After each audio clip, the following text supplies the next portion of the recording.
Good evening. Brexit Secretary Dominic Raab says he's confident a deal will be reached this autumn, although appeared to avoid questions on the details. But Prime Minister Theresa May was accused of running scared after she ducked out of the announcement in the House of Commons. It comes as the EU's chief negotiator has delayed the release of a blueprint for the bloc's relationship with Britain. RTUK's Issa Ali joins me now for more on this. So Issa, where do we now stand in these negotiations? Well, that's precisely what Dominic Raab sought to update Parliament about, the Brexit Secretary turning up and basically addressing parliamentarians on the latest stage of the negotiations. And the government wasn't actually expected to give any update about Salzburg, which of course didn't end very well for the Prime Minister. And Labour, they were accusing the Prime Minister of running scared. So Dominic Raab, he attended and gave that update, but they still weren't satisfied with that. Now, as part of his update, Mr. Raab said that he was confident that a deal could be struck this autumn. Of course, that deadline fast approaching for a deal to be agreed between the EU and the UK. And it came as he also laid out his and the government's red lines, in particular on what to do with the Northern Ireland and Republic of Ireland border. We will not accept anything that threatens the constitutional or economic integrity of the United Kingdom. Creating any form of customs border between Northern Ireland and the rest of the UK, which is what the EU had proposed, would put that at risk, and that is unacceptable. As my right honourable friend the Prime Minister said, it's not something she, nor any British Prime Minister, could conceivably agree to.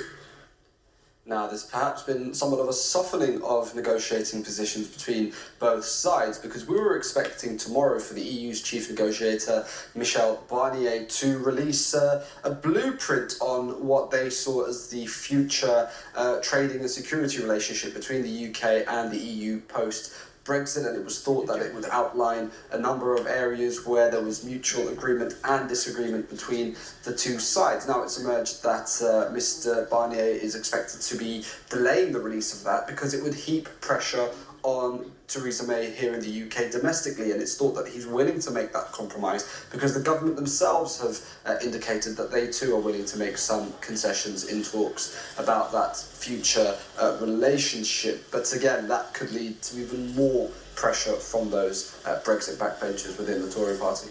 And Issa, what has the former Brexit Secretary had to say about all of this? Well, perhaps one of those pro-Brexit figures is David Davis, of course, and he's taken another opportunity to heap pressure on the Prime Minister. He's written a letter to his fellow Conservative MPs, and in that letter, he's warned them about the importance of chucking the Chequers deal. He says that if we remain with Chequers, it will deliver none of the benefits that Brexit are supposed to be delivering. And as far as he's concerned as well, any Conservative Party attempts to get Chequers past Parliament would result in dire electoral consequences for the party. And as far as Mr. Davis is concerned, a better route would be following a Canada Triple Plus agreement with the EU, and that's something which he's long been advocating and perhaps could placate those pro-Brexit figures in the party. Issa, thanks very much indeed for that update. RTUK's Issa Ali there. Well, for more on the release of the EU's Brexit blueprint and what it could mean for the future relationship, I'm now joined by Professor John Ryan. He's a senior partner at the consultancy firm Brexit Partners. John, good to see you here. Dominic Raab says he wants enthusiasm and pragmatism from the EU and is still prepared for a no-deal scenario. So we haven't really learned anything new, have we, today? No, it wasn't something that you could call a statement with vim and vigour. Which Raab said he would bring to the show, and really he was saying really particularly nothing. Only, I think what was interesting, what was going on in Brussels at the same time with the DUP leader meeting Michel Barnier, and I think they're hamstrung. The government's hamstrung by the DUP in the background, saying, there's no way you can do a customs deal at all. This would be unacceptable for us and we would walk. And they're very close to these Brexiteers like Davis and Johnson and everybody else, who's the hardliners, who are... No way splitting Northern Ireland from the UK itself. Yeah, it would be a different jurisdiction, so that would be their problem. I mean, you have to remember, at least the DUP have got their act together. they usually say what's mine is mine and what's yours is negotiable. That's their standard way of dealing in politics in Northern Ireland and outside. And I think with a government like Theresa May's and Theresa May herself, they find it very difficult to change the way that the DUP are talking about this, because they're very firm and set in their ideas. All right, what about the opposition of Keir Starmer saying that Theresa May is hiding from scrutiny until she really knows what the EU wants and what it's going to allow? Is that fair? I think it's fair. I think the government have always put a big show of saying we've got our lines, we're not going to move, and then they move. The pressure point comes and they fold. And they're getting pushed along that process in the next 4 weeks. And I think that's where the people on the sidelines are correct in saying, you're not to move any much more towards the EU, otherwise you would have a rebellion of 40 or 50 people.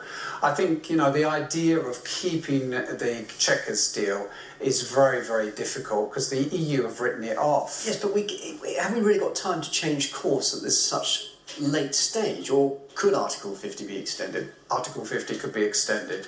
What, the EU would like that? No, well, I don't think they might have a choice if there was an election or there was a referendum. I think that, what we're seeing now is we get a deadline, we go beyond the deadline. We hear there's going to be a statement with some details, there are no details. We're going from October into November. We could be going right down into December and beyond maybe with this. This is going to be extremely chaotic because no one can actually make a decision. They can't move. Government is hamstrung, and the Parliament will need to try and decide something on a vote. On a vote of what? Because we don't see any substance anywhere, do we? It's really quite serious though, isn't it? It is very serious. And we are looking at a no deal, staring that scenario down the barrel now. Yes, we are, and I think that Parliament would vote against a no deal. There's no question about that, but it would be very tight. And if we had a no deal, you have to think, well, what's happening here? But I think I pick up from German business. They're very, very worried. The government may be playing it hard affront Angela Merkel's government, but business are starting to worry quite significantly because Britain's one of its biggest trading partners. And if the no deal happens, then German business might be badly affected. People you talk to in business, presumably Chequers is a good option for industry and business, and there is some sort of talk that maybe Theresa May could rely on Labour to help her push it through, even if it's not exactly supported by the DUP and hard Brexiteers. Is that likely? Yeah, well, that could be what maybe a business person would think, but the politics of it would be taking that over, because basically, why would Labour go and give a helping hand to the Conservative Party? Maybe 1 or 2 or 3 people who voted with the Conservatives before, but why would they do that? Because they could actually get an election where they could probably win. And if she actually keeps proposing this, she could have a lot of her own support peeling off maybe to a rejuvenated other party, UKIP-type party in the election, which would suck votes away from the Conservative Party. So Labour can sit and wait and watch this happening, but they can critique this particular issue. But it's another Groundhog Day.